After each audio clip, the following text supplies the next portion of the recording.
Hello and welcome to THST Official, the world famous home of the Tottenham Hotspur Supporters Trust podcast.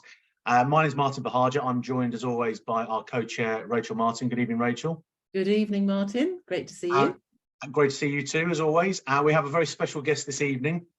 We are joined by James Black, I should say, who is the voice of Spurs. Good evening, James. How are you? I'm good. How are you, mate? Thanks for having me on. Very good, thank you. Now, I'd imagine a lot of people on social media will be aware of you. Obviously, your Twitter handle at the Voice of Spurs, but also through various videos that are on Facebook, on Twitter, and all around the social media sphere of you performing in the stadium. So, tell us a bit about what you do and how that all came about.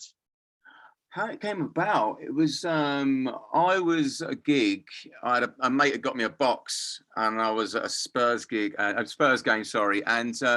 this guy was playing and he was good, he was really good. And this magician guy was walking around. And so he came up to our table and he's doing these magic tricks and stuff and he was incredible. I was like blowing my mind. I said, that's incredible. I said, do you know who does the music? And he said, it's me who looks after it. I was like, okay, can I have a little go? So he said, yeah, gave me like an audition kind of thing. It was Spurs Man City in the league when we was playing at Wembley. Okay. And you get free tickets. Went, all right, yeah, that's enough for me. We lost 1-0, but I went down to play, and it's about 6 or 7 of you are auditioning, sort of thing, and nobody was playing Spurs, and Mickey Hazard was there. And I said to him, he was talking to me. I said, look, I've got to go and play in a minute, but no one's playing Spurs. And that's all I want to play is Tottenham songs. And he goes, do it then. Just do Tottenham. And if it weren't for him saying it, I might have edged down and not done it. So I did. And he was like applauding and going, yeah, it was great and stuff. And then off the back of that, started playing in the stadium. And yeah, I got a bit lucky because it was the year of the Champions League final that I was in there. And one of the first few gigs I did, I heard these kids sort of singing about the Man City game when we beat Man City, about Sterling and taking the mickey and stuff. I turned that into a song and then added the Ajax stuff and then did the Champions League LA tune off the back of that, which everyone started singing. So that's been my path, really. I've got a few lucky breaks on the way through. Amazing. And what a brilliant gig for a Spurs fan to be playing at the stadium. I mean, that was a dream come true. There's honest to God. I mean, through my life in music, I've done quite a lot, and there's nothing that even touches it. The Tottenham fans, because Tottenham's my life. Like, Tottenham's everything to me. Like, it's much bigger than music. I don't care really, not too much about the gig. I care about the game. And to put that into context, in terms of you saying that's the best music, you've toured, or you've been on stage, or you've supported Kasabian and. Yeah, I know the Kasabian boys quite well. But the band I was in was like the live members of the Prodigy. I was in it and was playing with those guys. Played with Kasabian. Did tours with them. Download Festival. We headlined like tents there and like thousands of people. But it doesn't come close to Tottenham fans to me because that's everything. Yeah. I mean, funny, I've just shown you my wall, haven't I? But I have got the Prodigy Experience LP up there. Oh, wow. So, that's one of my all-time favourite albums from the 90s when I had very long hair and used to run around with a couple of rave sticks, as you did in the 90s. Wow. So in terms of the songs, you just told us about the LA song that you wrote, and I've seen the social media footage of you playing the Richarlison song, the brilliant Only Fools and Horses song that we might get you to do at the end of this, and a few others maybe. How many of those have you written then? What's your? Richarlison one is Spurs song sheet. So they what they've got going on is brilliant. They've got it's like a fans write the tunes and they get on hold of it and pull it out and have someone who does the video. It's like a whole machine, and it's like organic and it's really cool. That's through that. But the Only Fools and Horses and the LA was mine. I've got a few others that I do at the stadium as well. I did it that the day we got to top 4. I live like in between Arsenal and Tottenham Stadium, so I can watch the Arsenal fans go past when they lose, which is not so much this season, but used to be brilliant. And I was playing like just little bits like that, taking the mickey out of the fans, just saying we're the only team in the Champions League just before it kind of happened, before the last game. So I had little bits of it in my head. And then as soon as we qualified, I whacked it up. I got it recorded and whacked it up. It's a work of art, mate. It really is. Brilliant. Thank you. Yeah. Rachel, you're on later, aren't you? You're recording a pod with H later, aren't you? With the Spurs. Yeah. Henry and I are going to be meeting Tim later. So this is, for me, this is just a fantastic evening of music and creativity. Wow. And it sounds to me like, I mean, you said you had some lucky breaks, but it sounds like you made your luck. You know, lucky breaks don't just land in your lap. You created that. To me, yeah, I guess there's a bit of that. Like but the Ajax part of that song that was done at the end, that was literally like 30 seconds after we'd got through, and I just sent it to a mate, and he said, "Look, this is amazing. You should play it as soon as you get back in the stadium." I played it the minute I got in the stadium, and then it just grew to the best feeling I've ever had in my life is that Champions League final. I was invited as a guest down to the stadium, which the guys who do all the bookings said, "We've got a stage for you to go out for if we win to play it." And I'm thinking, "Oh, this is amazing. Tottenham in the Champions League final, never thought it'd happen." All the fans singing my words at that time. And then that handball from Sissoko just ruined everything. Yeah, shoulder ball. Yeah, exactly. You know, I'd let it go. I'd let the handball go. But now you tell me that you could have been on stage after the final as well. It's brought back the raw emotion again.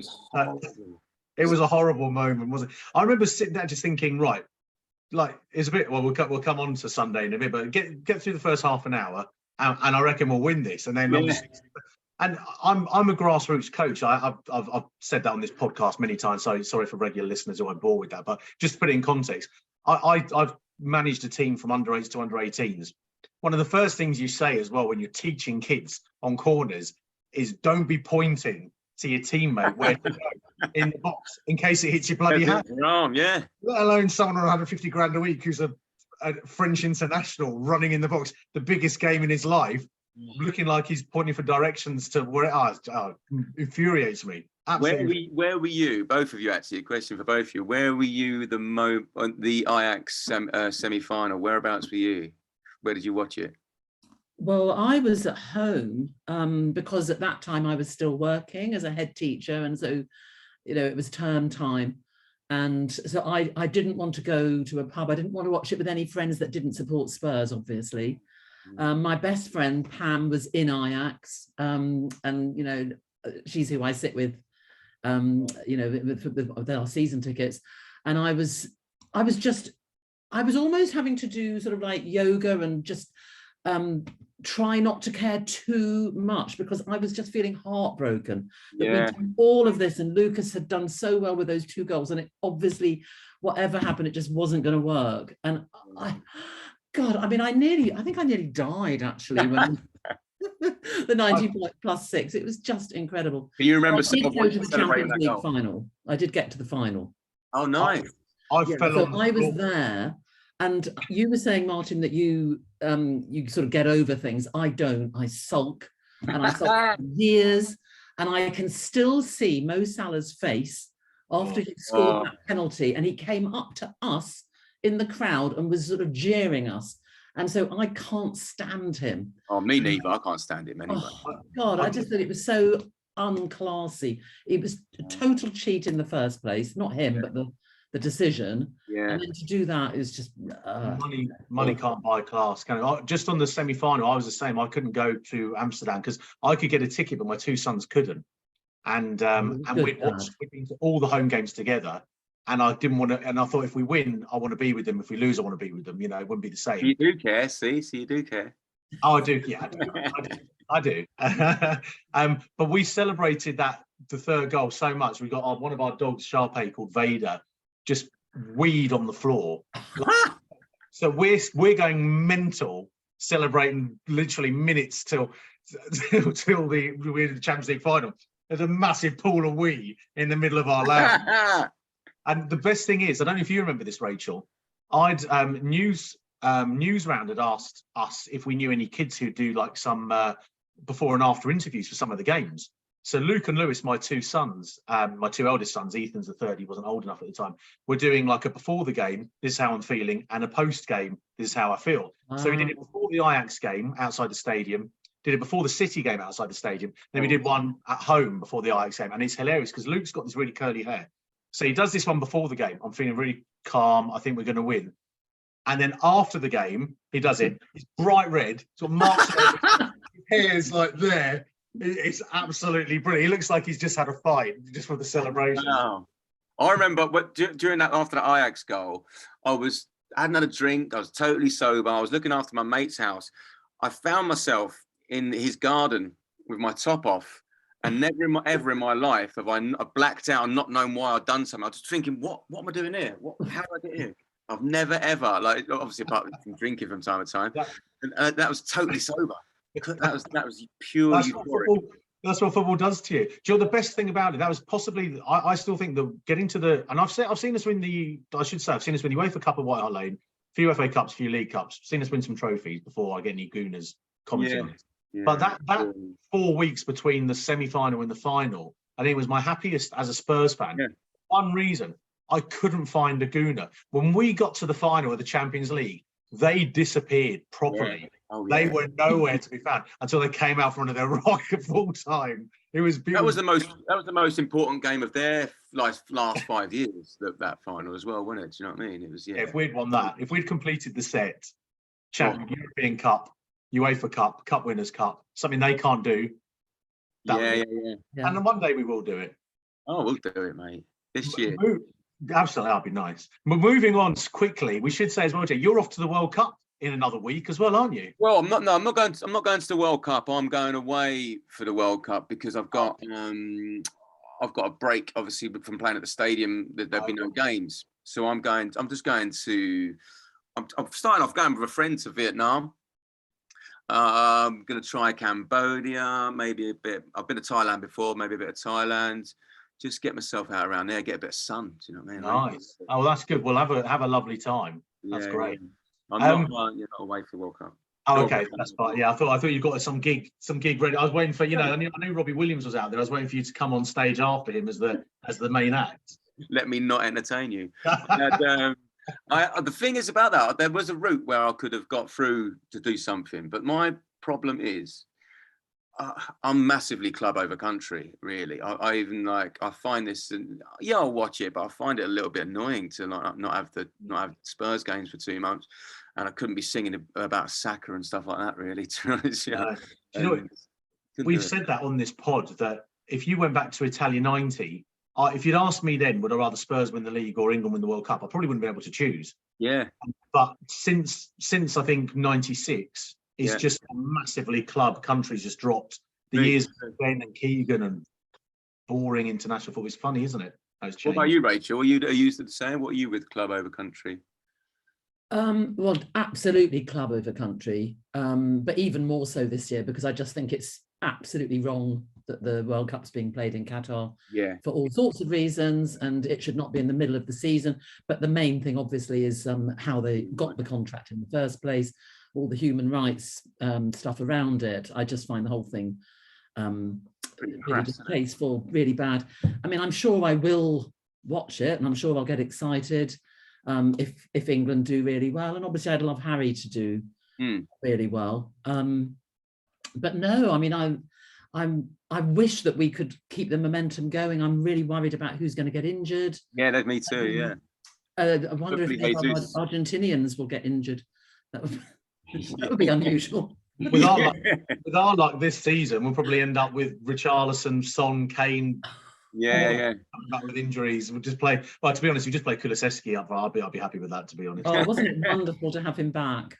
Well, it moves us on nicely to the Liverpool game. I mean, what was it? 2 minutes it took him to make an impact. 1 minute 15 or something. Crazy, isn't it? Crazy. How we've missed him. Yeah, massive. There's an excitement as soon as he come on as well, wasn't there? Like the whole buzz of the place that lifted the mood of the fans. But yeah, you can see. I thought he should have come on earlier. I don't know how fit he was, but I do. I know Rachel probably knows this because I've been boring everyone in our THST official WhatsApp chat with my views on our starting games late. But it has become a problem, hasn't it? This kind of the first half performances, and I thought Liverpool was better, but I thought the Marseille game, the game at Old Trafford, the game at Arsenal, the game at what was the other one, Bournemouth. It worries me. The thing is, but what gets to me is like it's been brought up, and Antonio knows everyone's talking about it. But did you see that chat with Stellini where he said it's not in our plans to do this. This is not what we're telling the players to do this. That was a bit weird. Like that was. Like, hang on a minute. So where's this coming from? Yeah, and Harry put on his tweet after the game. He said we can't keep playing like we can't keep starting so badly. So my only thought was that they were conserving energy or something, but that's crazy. And in a way, you couldn't blame them because of this World Cup where it is, it's not right that players should be playing this many games for such a long period. No. And if we win tomorrow night, the next round of the Carling Cup or whatever it's called is 2 days or 3 days after the World Cup final. Yeah, and then January is going to be 3 or 4 cup games. I think January 7th is the start of the FA Cup as well, isn't it? Yeah, exactly. And then 14th is the North London Derby. Yeah, that's my birthday, that is. Let's hope they keep it on the 14th, because every time we play them on a day where I know someone whose birthday is, we always win. Just come on. If that happened, I don't know, my heart would just burst.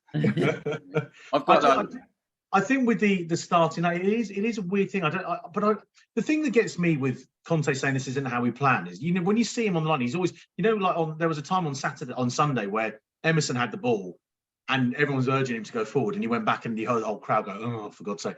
But I could see Conte pointing back. He wanted him to go back. So, and I think it was an interview with Cesc Fabregas I saw when Cesc Fabregas was talking about, I think it was the Chelsea Spurs game, talking before, and he was saying it took him a few years to get into Conte's team, or 6 months, was whatever it was, because Conte had to know the way he was playing. And he said, when you're playing for Conte, he knows what your pass will be before you know. So for me, it's a weird thing and he plays the same 11 as often as he can. So if there were any players not doing what Conte wanted them to do, you do get the feeling they wouldn't be playing. No, so definitely. For me, I think it's a tactical thing. I can see why.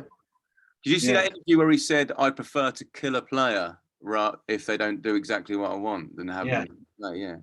and he said, "I don't set out to lose games 6 or 7-1. That's one thing I'll never do." And I'm thinking the game against Milan in the Champions League could be the most boring game. No team will pass the halfway line, which is both sit there passing the ball sideways and back. That'll be interesting. You're gonna try and go. Can you get tickets for anything like that? I'm gonna try. Yeah, I mean, I think it's one of the nice things. I mean, obviously it's Valentine's Day, so that's going to be a really romantic evening.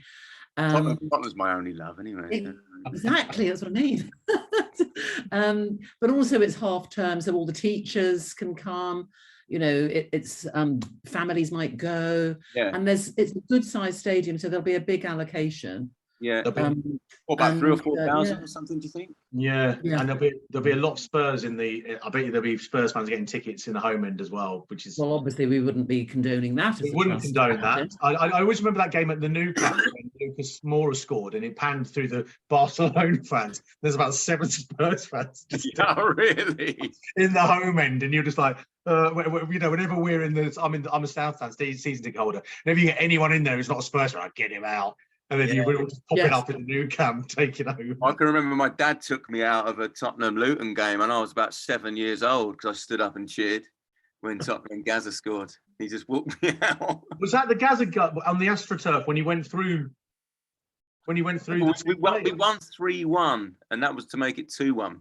James, this is that's amazing because James and I are both Bedfordshire-born lads, so that's where this comes from. I was at the same game. What? And I was also in the Kenilworth Road end. I was a Spurs fan in the Luton home end because I couldn't get a ticket. Yeah, at that game, I swear it was 3-1 when Gazza went between the two and put it in the bottom corner on the AstroTurf. That is it. And I got walked out. My dad just picked me up and walked me out of the ground. I didn't know what I was doing wrong. My dad just covered my mouth. It was like, when is that? That's an amazing. I'd go back to the the San Siro quickly. I would like, the last time I was at the San Siro was the Gareth Bale hat trick, so I'd love to go for that. Ooh. I'd also love to go back just to see those amazing San Siro toilets again, because that is some proper facilities. What was it? It's the worst toilets I've. Is it really? Oh Jesus! I mean, I don't know what. I don't want to go into too much detail, just in case people are eating while they're listening to this. But it wasn't pretty. And I've seen, I've been to Grimsby away on a Wednesday night. I've done my time up and down the country. These took some beating. Oh wow! Oh, it was not nice. If anyone's watching or listening, and they can comment at the bottom, and they can say if they saw similar horrors. Let's just say there was not everything was in the toilet as well at one point, because it was. Thanks for that. Mate. And we were 4-0 down, and Gomez. Oh yeah, wasn't that with at half time? Yeah, so we're 4-0 down at half time. Gomez has been sent off, and I'm in a toilet, which it feels like it's ankle deep. And it wasn't. I was thinking, should we just go now? And I'm so bloody pleased I stayed. Do you remember when we were beating Man City, and then they got a map player sent off, and then they come back to beat us? Yes, I do.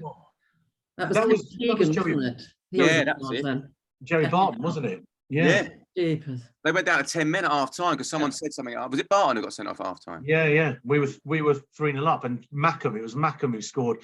Do you know, I can be the most boring man with the old 90s Spurs, because I've got a story about that game as well. Me and you weren't in the away end, were we? No, I was at the game. And left on 90 minutes, as I always do. And I lived in a place called Flitwick at the time, which I'm sure you all know, James. I know. So I was driving home, hadn't eaten with my brother, pulled over at Toddington Services to get a Burger King. We go in there, and obviously no mobile phones in those days, no, whatever, and see some City fans. We're like, oh, City fan there. And they're like, they're ignoring us. We think that's weird. So we end up eating. They're like, oh, well done. They left at half time. Oh, wow. Half time, and they didn't score. And we were saying to them, you won. Okay. They're like, no, we went down to 10 men. Like, you won. Mackham scored in the last minute. They left at half time. There's a lesson there, kids. Never leave at half time, no matter what the score. Oh wow!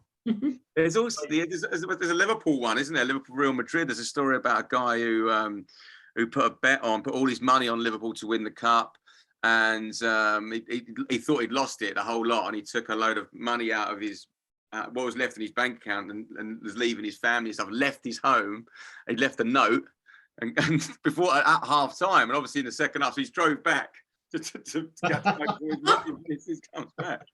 How bad is that? Anyway, imagine that in a divorce court. Why did you leave your wife? Because Spurs were losing. An idiot.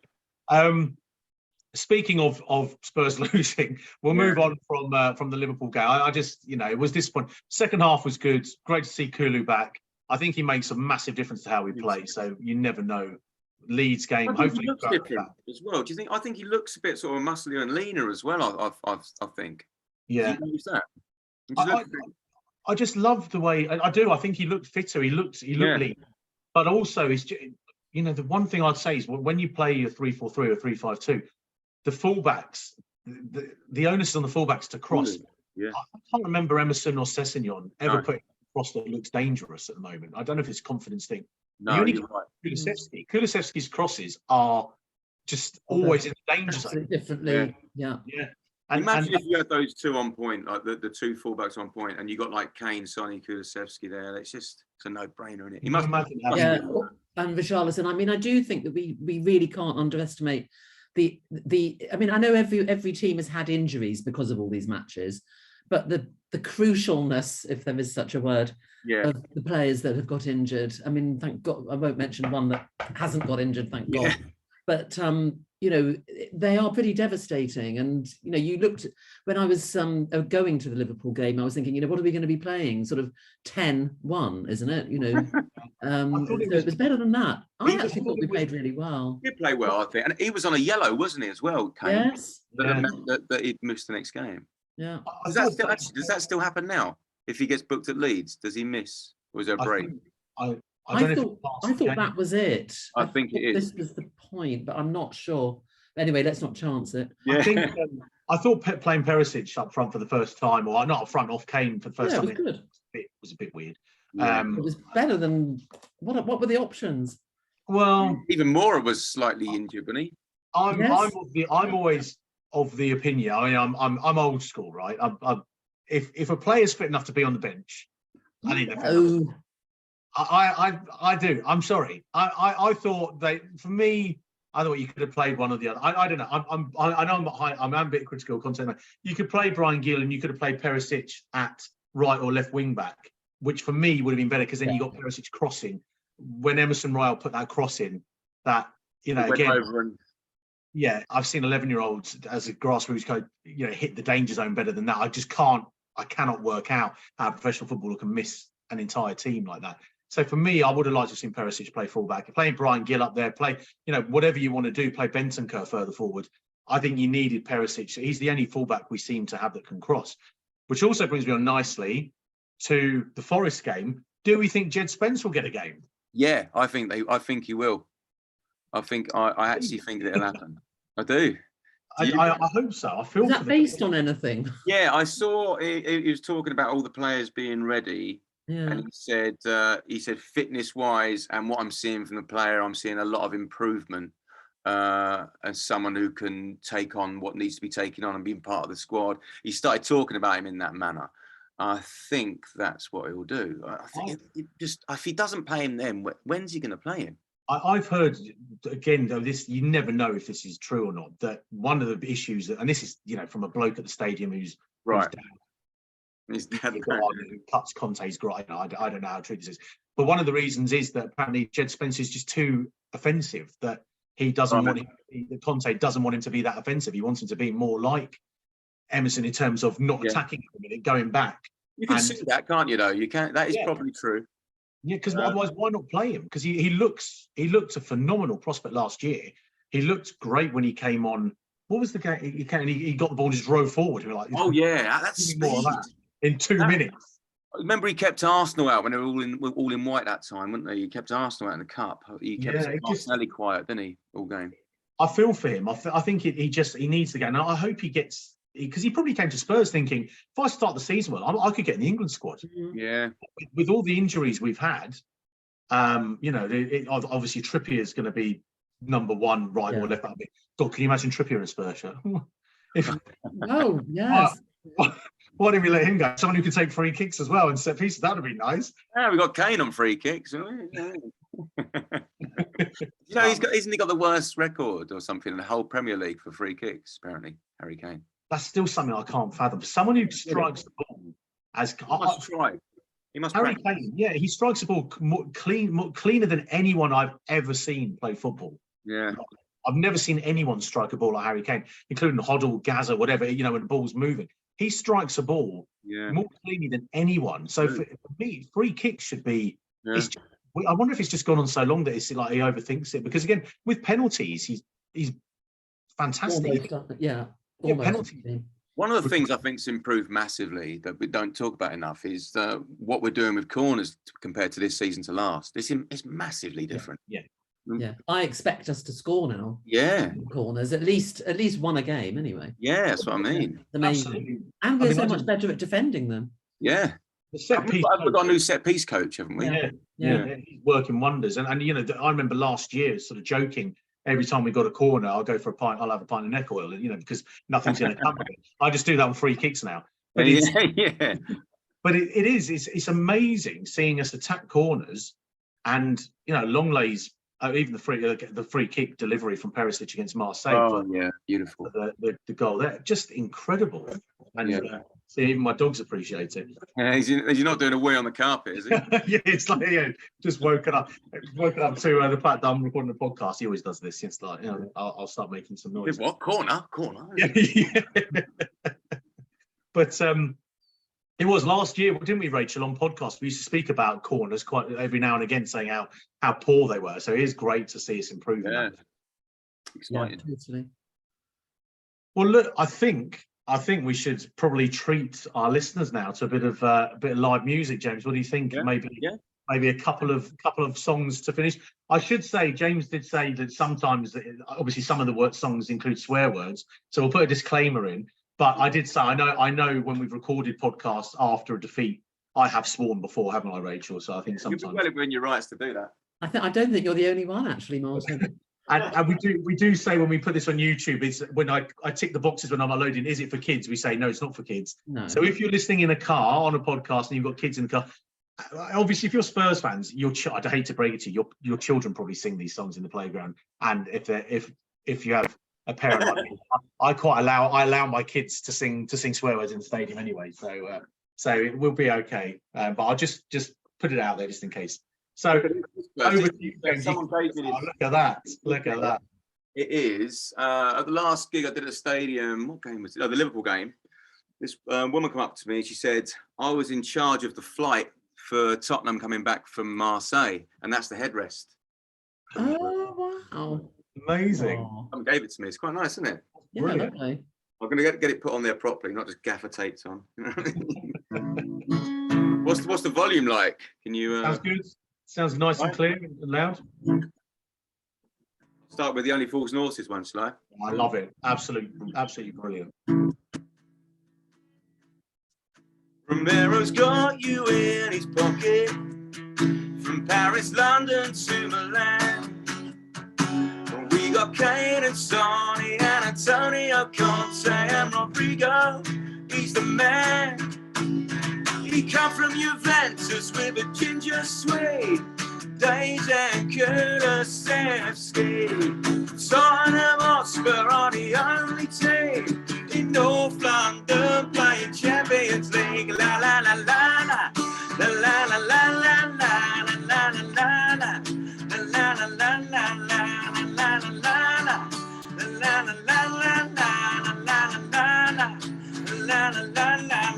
Romero's got you in his pocket, from Paris, London to Milan.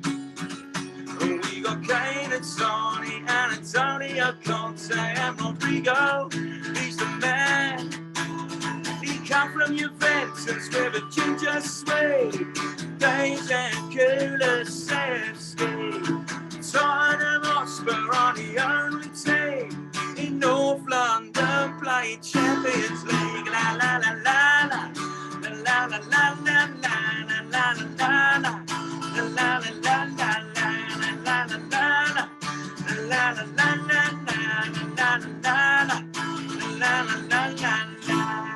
Absolutely brilliant, mate. Thank you. I have to say as well, it's a genius bit of songwriting as well. Absolutely brilliant. It is, man. Thank you. Anyone who can Only Fools and Horses is my favourite programme as well, to be honest. Yeah, absolutely. And getting Kulusevski in a song as well. That takes a song. I've got a little change to 01 night. I've added little bits because after the Marseille game as well. I can do that if you want. Oh yeah, please do. Take it away. This one's got a little bit of swearing in, kids. So.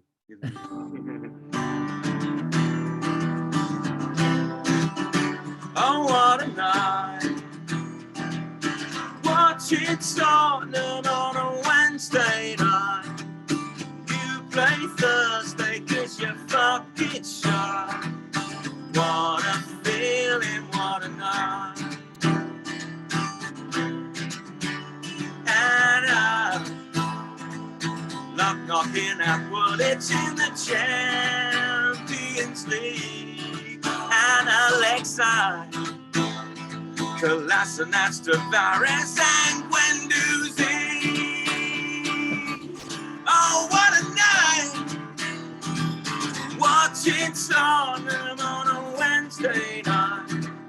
You play Thursday 'cause you're fucking shy. What a feeling, what a night. Oh, that's a lovely addition. That's really good. So where can people come and see you? Where are you? How often are you? And well, I play at the stadium quite a lot of the games. So the guys at the club there, what they're trying to do, I was talking to the club a little while ago, actually. I said to mention it from time to time. They're trying to get like local talent from the borough as well, which is quite a good thing. So they've got a few different areas in the stadium to play. and they're trying to get like young talent from the borough, help them out and sort of give them a few platforms and stuff. So if anybody is watching, contact the club, and it's a nice thing to give back to the community. I think this the club are trying to do.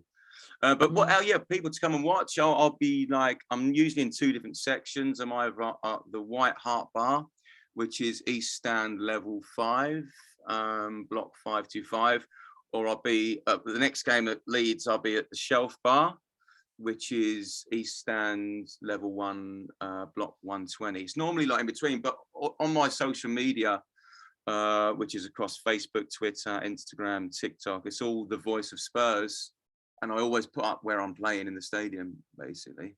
But it's great fun. It's the best job in the world. You know what I mean?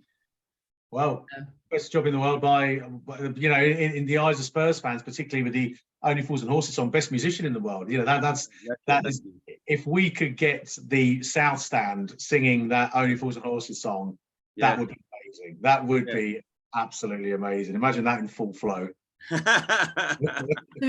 one of the ways, I guess, is to get people to record when especially on away trips, when people are singing it, and get them to record it and then post them, and then. It's funny you should say that. You're absolutely right, because the way I kind of look at it is, it's for the fans. It's not like for anyone else. It's got to be organic. It's got to be them.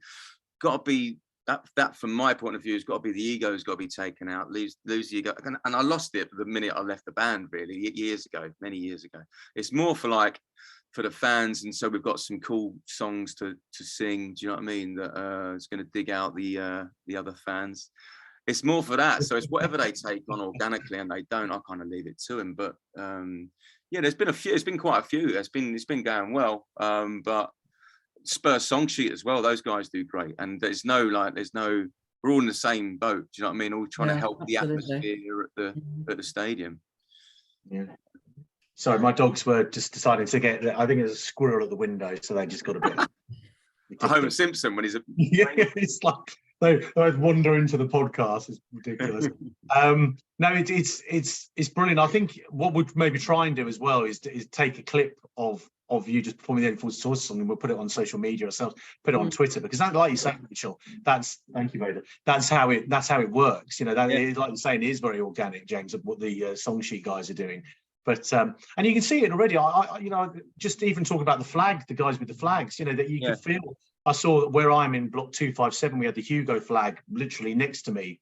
And it looks great. And you can see Hugo coming to, you know, into his guys on kickoff, seeing the flag, and you can see what it means. And massive difference. It is improved, and we're doing it the Spurs way. It's not like the flags at Chelsea or the, you know, Arsenal, where they just raise them and all that nonsense. Yeah, those guys that fund that themselves, THFC flags, and it's the fans that do it. That's brilliant, isn't it? And I love that. And they've done a great one for Jean Piero, where they're now giving it back to his family because they saw it. That's a lovely message. I mean, to be honest, I might be super biased, but Tottenham fans are the best in the world by a country mile. Do you know what I mean? That sort of stuff. Agree. Do you know what I mean? Though it's that sort of thing. It's just beautiful.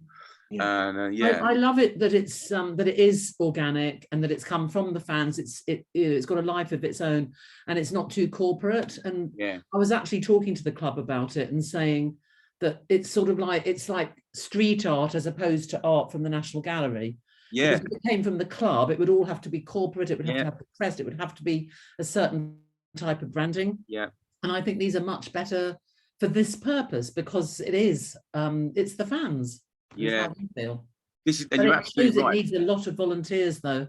Yeah, no, I've seen that, and that again will go back to the point I was saying about what they want to do with music in the stadium. Yeah. They want to make that organic in terms of like people from there, like from the borough, which I think is lovely too, as well. Giving kids a chance. Don't know. They're just giving tickets to games and set up different areas from the play and stuff. That's lovely as well, isn't it? I mean, I think the club are doing the right things, but then the guys like yourselves are making sure of it. Do you know what I mean? The ones we do our best. You do an incredible job, and in terms of like safety for fans and that as well. I always watch up at the things you put up. It's incredible, and I don't think many clubs do that either, do they? Really, not do it properly. So fair play to you guys. Thank you very much. On that note, I think with a bit of mutual praise all round. It's very nice. So thank you very much. we'll leave it there. I think James really enjoyed this. It's been brilliant. I think we'll have to get you back on and maybe I'd love to go through your whole repertoire, because it's been really enjoyable, and it's nice to have this, you know, a discussion about fans, the club, and football, but also just have a laugh as well about with the songs. It's been beautiful. So, if you want me to do some sort of jingle, let me know that as well. Yeah, I think we will. I think maybe, yeah, if you can think of any THST official jingle that you want to record for us, that would be much appreciated. But send me a few things and that you might want to get involved in it, and I'll get to work on it. Okay, we won't put in the regular aimed criticism at us of Daniel Levy's biscuits.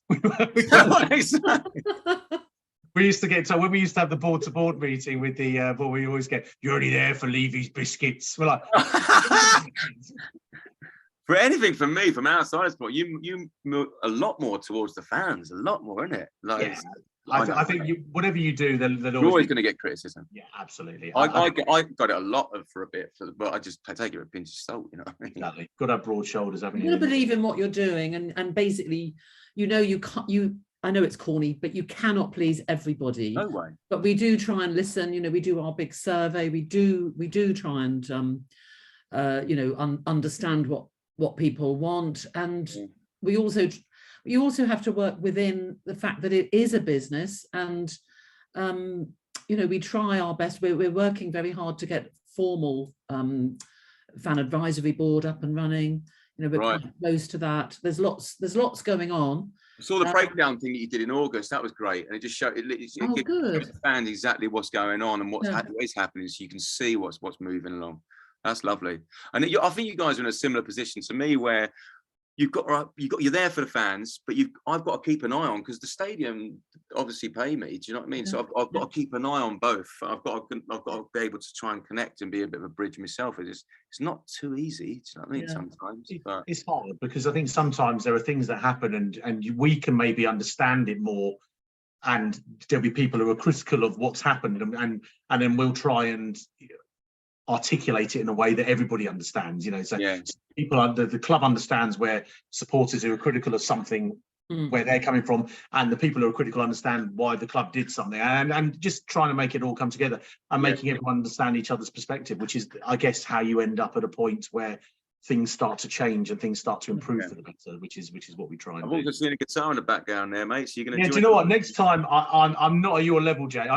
My only claim to fame is that my wife Tina runs a dance school, and she was once at the Grove Theatre in Dunstable and decided to do a live opening set, and decided it was going to be 80s, and did it to Living on a Prayer, and I got to sing Living on a Prayer with a mate and his band live in front of 900 people. Nice. And I think it was all right. Maybe next one I'll get it out. We could do a bit of let's do it. Yeah, I'll do the harmony. I'll play the tambourine. We'll get it going. Look, James, thanks so much for joining us. It's been I loved it. Yeah, it's been great to meet you. Great to meet you too, mate. I'll definitely come round and see you play. Oh, bless you. Enjoy your break after your well-deserved break after Leeds. Rachel, thank you as always for joining us as well, and we'll see you on the next episode. And as we'll get James back, and if anyone has any ideas for any future songs or anything like that, you know, feel free to email them in. Just to go through, you can contact us at info@thstofficial.com, and obviously follow us on Twitter, thstofficial.com, or you can come onto our website. You can leave us feedback. You can comment below this on YouTube. Don't forget, you can catch James on his Twitter handle @TheVoiceOfSpurs. And we'll see you next time. So again, thanks, Rachel. Thanks, James. And we'll see you soon. Come on, you Spurs. Come on, you Spurs. Come on, you Spurs.